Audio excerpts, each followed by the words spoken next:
안녕하세요. 카링TV 근처 뉴스의 정옥진입니다. 테슬라 세미트럭 드디어 올해를 넘기지 않고 출시를 했고 펩시코에 전달하는 그런 행사를 가졌네요. 테슬라 세미트럭은 2017년도에 공개가 되었고 3년이 늦은 시점에 드디어 고객사에게 인도가 되었습니다.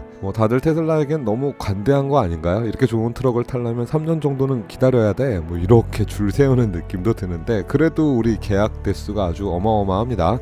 펩시만 해도 100대를 계약했는데 이날 첫 번째 차량을 인도받은 거죠. 그래도 감사합니다 하고 받았겠죠. 모델 Y도 그런 분위기 잘 만들었고요. 사이버 트럭 지금 더더욱 그런 분위기죠. 세미트럭도 요번에 좋은 평들이 나오다 보면 더욱더 대기가 길어질 것 같습니다. 테슬라는 이런 거 참 잘 이용하는 것 같아요. 자, 3년이 늦어진 세미트럭 5년 전 처음 공개했을 때와 어떤 것들이 달라졌는지, 처음 스펙과 똑같이 나왔는지, 그리고 과연 실내 공간 어떤지, 가운데 운전석 그대로 유지했는지, 침대 공간은 있는지. 자, 지금부터 한번 저와 함께 테슬라 세미트럭 어제 딜리버리 이벤트 쇼에서 공개된 차량의 이미지와 영상들로 한번 분석을 한번 해보도록 하겠습니다. 가보시죠. 처음 나왔을 때만 해도 와 했지만 지금은 정말 너 제대로 만들었어 라고 해서 이제 다들 내 눈으로 쳐다보고 있어요. 사실상 요번에 트럭 무게가 공개가 되지도 않았고 트럭 가격도 제대로 공개해 주지도 않았어요. 정말 이걸 팔겠다는 건지 아니면 기업들에게만 예약받은 거 전달하고 말겠다라는 건지. 보통 신차가 출시가 되면 가격은 당연히 공개가 되고 스펙이라든가 옵션 등등 몇 종류의 트림이 나오는지 등등 알 수 있는데 전혀 공개가 되지 않았어요. 그냥 단지 우리 펩시코에서 주문한 100대 중 한 대를 전달하는 그런 행사였다, 이벤트였다가 전부입니다. 차량에 대한 건 잘 공개가 되지 않았어요. 최근 우리 테슬라는 그렇게 상황이 좋지 않습니다. 그러다 보니 일론 머스크가 이번엔 다급함을 좀 보이지 않았나, 자신감보다는 다급함 쪽이지 않나라는 생각을 해봅니다. 테슬라 최근 주가가 40% 이상 빠졌고요. 미국 내 점유율도 80%에서 거의 60%대로 떨어졌습니다. 자, 우선 올해 신차 출시는 없다고 못 박았던 머스크가 돌연 세미트럭을 출고함은 뭔가의 다급함이 있었고요. 최근 트위터 인수를 통해 머스크의 입방정이 오너 리스크를 부각시키기도 했죠. 또한 한 해 매출의 절반 이상을 차지하는 테슬라의 중국 시장, 지금 상황이 좋지만은 않습니다. 전통 브랜드, 특히 BYD 같은 경우는 세계 전기차 판매 1위죠. 가성비 모델들에게 그 자리를 내주고 있습니다. 그러나 지금 세미트럭은 상당히 경쟁력 있어요. 지금 이대로 나온다면 게임 체인저가 충분히 될 수 있습니다. 니콜라 뜨레 버전을 비롯해 전 세계적으로 지금 양산하고 있는 대형 전기 트럭에 테슬라 세미트럭만큼의 스펙을 따라갈 차량은 지금 전혀 없기 때문입니다. 주행거리도 역시 마찬가지예요. 니콜라 트레 모델이 약 530km 정도의 주행거리를 보이고 있고 불보는 300km대, 벤츠랑 만트럭은 800km, 500km라는 얘기는 하지만 아직 양산이 되지 않기 때문에 제외하겠습니다. 충전 시간도 지금 정도의 스펙이면 정말 훌륭합니다. 그러나 가장 중요한 두 가지 모델의 가격 공개가 되지 않았고 배터리의 무게라든가 배터리의 스펙에 대해서는 전혀 공개가 되지 않았다는 점, 그리고 또한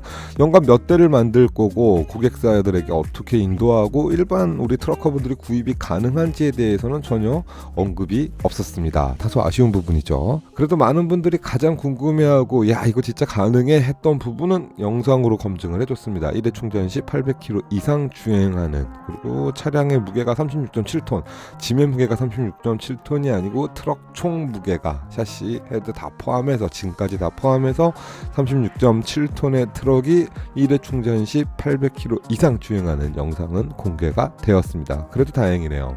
자, 이번에 IA에서도 많은 전기 트럭 만났습니다. 만트럭, 볼보, 이베코, 벤츠, 어떻게 보면 스카니아, 모든 브랜드가 전기 트럭을 선보였는데 24년도에 양산하겠다 라는 말들이 많아요. 근데 공차 중량을 공개가 된 트럭은 하나도 없었어요. 왜 전기 트럭의 공차 중량들을 이렇게 공개하기를 꺼리는지 잘 모르겠습니다만 공차 중량이 나와야 적재 중량이 나오거든요. 우리 트럭커분들이 내 트럭의 무게가 이 정도니까 내가 20톤의 짐만 실어야 되겠다, 15톤의 짐만 실어야지 되겠구나, 이걸 알 수 있는데 그걸 알 수가 없는 거죠. 그래 다들 이렇게 꽁꽁 숨기는지 잘 모르겠어요. 심지어는 볼보와 니콜라는 양산을 시작을 했는데도 공개가 되지 않았어요. 아니 공개를 하지 못한 건가요? 이번 세미트럭도 마찬가지죠. 자, 트럭을 판매하는 제조사들이 우리 트럭의 적재 중량을 공개하지 못한다, 공차 중량을 공개하지 못한다. 아니 트럭을 팔면서 우리 트럭은 몇 톤의 짐을 실을 수 있어를 말을 못하는 지금 상황이거든요. 참 재미난 현실입니다. 이게 전기차에 도대체 어떤 비밀이 숨어 있는지. 수소전기 트럭 같은 경우는 디젤 트럭보다 살짝 무게가 조금 더 무겁다라고 공개를 했었죠. 자, 그래도 포터 EV 트럭의 공차 중량이 궁금했습니다. 나와 있을 것 같았어요. 제 원표예요. 당연히 있더라고요. 디젤 트럭보다 약 160에서 190kg 정도 무거운 걸 볼 수 있었습니다. 전기 트럭이 어쩔 수 없이 무거운 건 사실인 것 같습니다.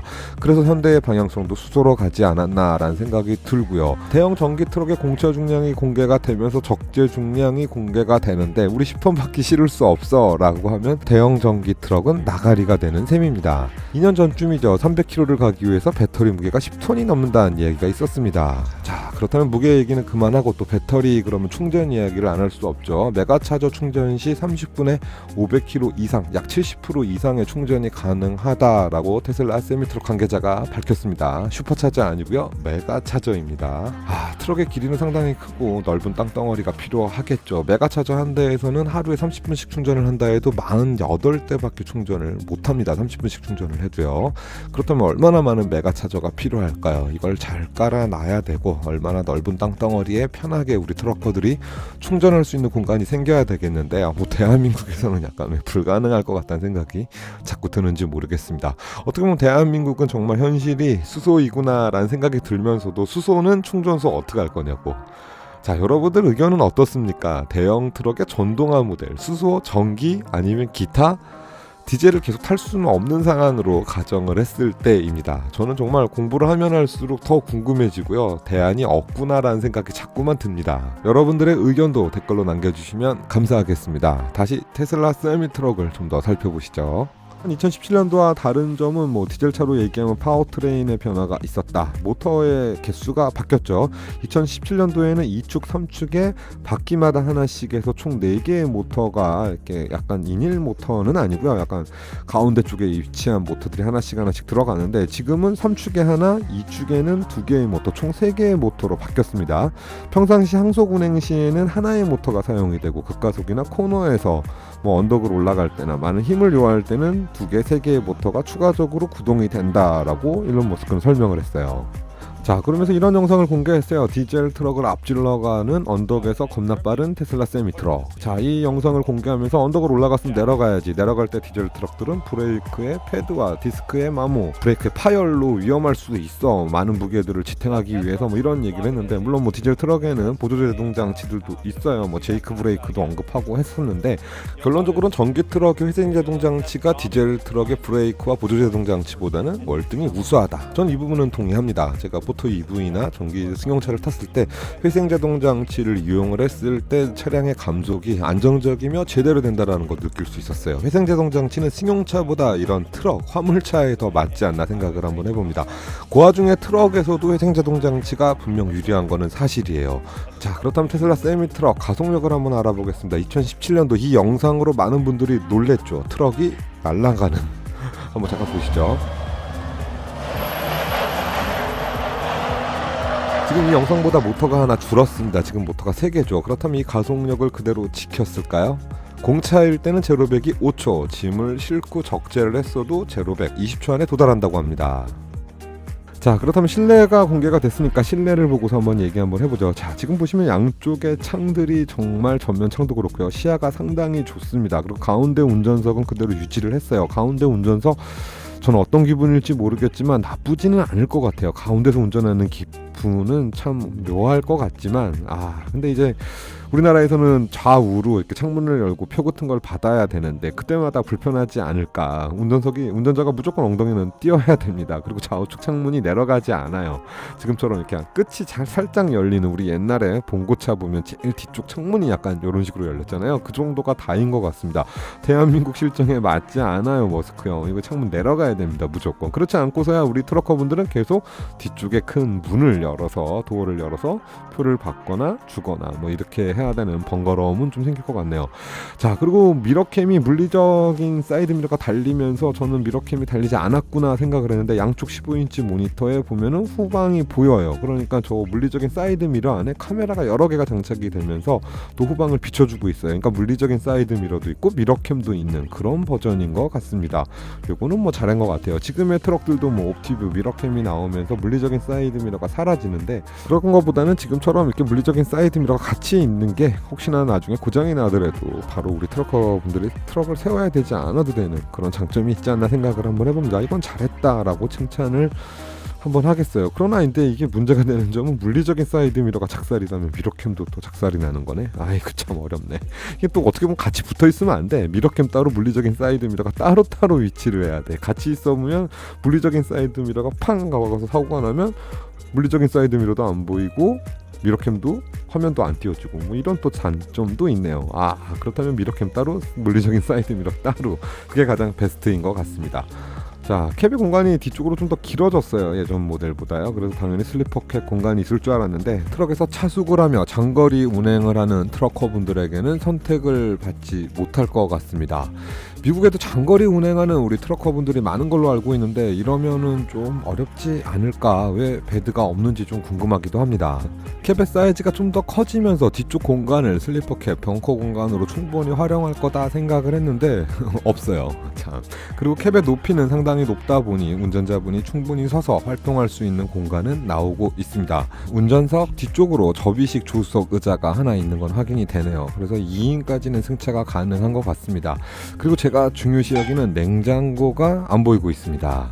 자, 실내를 조금 더 살펴보겠습니다. 좌우 도어가 하나씩 있고요. 가운데 중앙석에 운전석이 있습니다. 운전석에 앉았을 경우 좌우측에 15인치 터치가 가능한 스크린들이 보이실 겁니다. 이 터치가 가능한 스크린들 때문에 물리적인 버튼들이 많이 줄어들었다고 보시면 되겠죠. 승용차와 같습니다. 좌측은 통로로 사용할 수 있고 우측은 컵홀더라든가 뭐 핸드폰 무선 충전, 태블릿, 젠더들이 위치가 되어 있는 걸 보실 수 있습니다. 지금 보시면 캡의 높이가 상당히 높아요. 공기 저항을 줄이기 위해서 캡을 더 위로 쭉 뽑은 형태를 보실 수 있죠. 에어로다이나믹, 공기 저항 중요시 여기죠. 또 일론 머스크 형님. 그래야 또 전비가 좋게 나오기 때문인데, 그러다 보니 실내고는 어느 정도 나와서 운전자들이 충분히 서서 활동할 수 있는 공간은 나오는 것 같습니다. 또한 자율주행에 대한 이야기가 살짝 나올 줄 알았는데 그 얘기도 언급이 안 되었어요. 그리고 잭나이프 현상이 우리 트럭엔 없어, 뭐 이런 영상도 예전에 공개됐었는데, 처음 공개할 2017년도에 그런 부분도 사라졌습니다. 모터가 한 개 줄면서 잭나이프 현상이 더 이런 발생이 되나 이제? 하여튼 뭐 이런 좀 더 그때 자신만만했던 일론 머스크의 모습은 좀 많이 볼 수 없었다가 이번 이벤트였다. 뭔가 다급함이 좀 보이지 않습니까? 저는 자신감보다는 역시 다급함이 보이는 이번 행사지 않나라는 생각을 한번 해봅니다. 자, 모든 트럭 제조사들이 전기 트럭을 앞다투어 선보이고 있죠. 우리 트럭이 더 멀리 가라고 하면서, 그러면서 수소와 투트랙으로 가는 뭐 볼보, 벤츠 등을 볼 수도 있어요. 현대는 수소로만 가고 있죠. 대형 트럭 기준이요.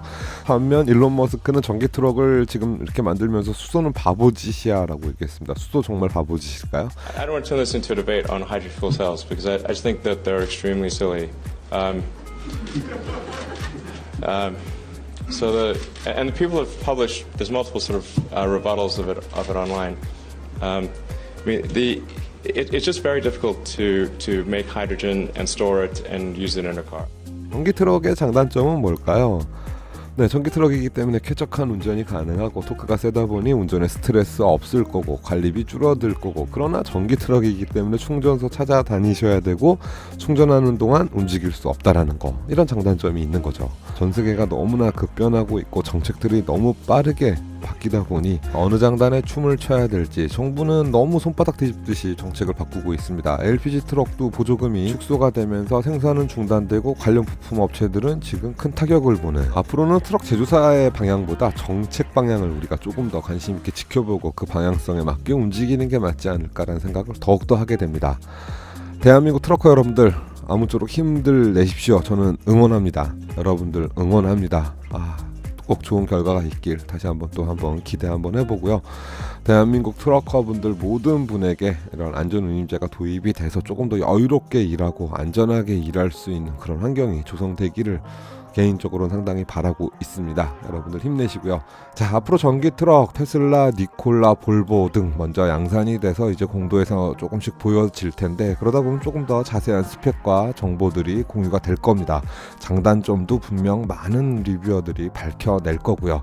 이런 내용들을 여러분들에게 보다 발빠르게 전달 드리겠습니다. 지금 내가 마치 디젤 트럭을 타고 있는 건 지구 환경을 더럽히고 있는 것 같아, 마치 이런 프레임들이 자꾸 씌워지는 것 같은데, 여러분들 너무 그런 부담감은 갖지 마십시오. 그러나 분명 확실한 건 디젤 트럭의 설 자리가 점점 사라지고 글로벌 시장 분위기가 그렇게 가고 있는 건 사실입니다. 그렇기 때문에 다음 세대 전동화 모델에 대해 우리는 늘 관심을 가져야 되고, 손바닥 뒤집듯이 하는 정부의 정책 변화에 대해서도 늘 민감하게 반응하고 빠르게 대처할 수 있어야 된다 생각합니다.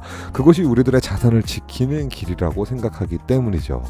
이상 카링TV 큰치아 뉴스의 정욱진이었습니다. 긴 영상 끝까지 시청해주신 여러분들 다시 한번 감사드리고요. 내용이 유익했다면 구독, 좋아요 부탁드리겠습니다.